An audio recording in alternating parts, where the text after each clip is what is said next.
Canadian deaf, hard of hearing people and their advocates are demanding their voices be heard.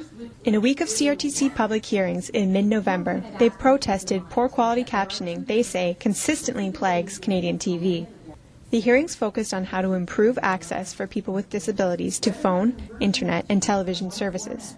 Henry Vloog and Gary Malkowski were among 32 presenters who stated their concerns to Canada's telecom and broadcasting regulator.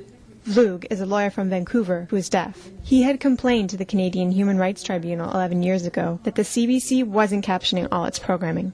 He won, and that decision helped push the CRTC to require all broadcasters seeking new or renewed licenses to caption all their English and French programming for up to 18 hours a day, excluding commercials.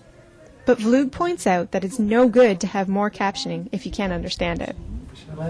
If it's a live event, oftentimes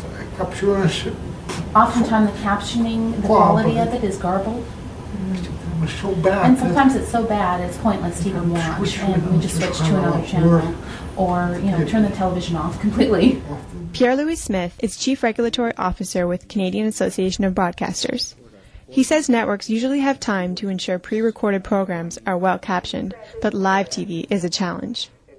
The biggest issue is with respect to real-time captioning, live captioning, and let's face it, it will probably never be perfect. To caption live shows, like news or sports games, broadcasters use voice recognition software to turn spoken word into text. Or they use captionists, like these who transcribe the CRTC hearings. Accessibility advocate Joe Clark says technology isn't necessarily the problem. The problem is there are no standards for quality, so anyone can call themselves a captioner.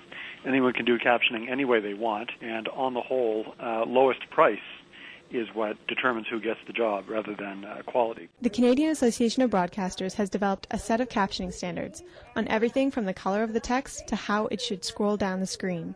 The standards are currently voluntary, but the association is releasing an updated version in early December. The CRTC does not have the ability to fine broadcasters for poor quality captioning, but it can impose limitations or refuse to renew a broadcaster's license. Advocates like Joe Clark say the CRTC should use these powers in the future. Kristen, Capital News Online.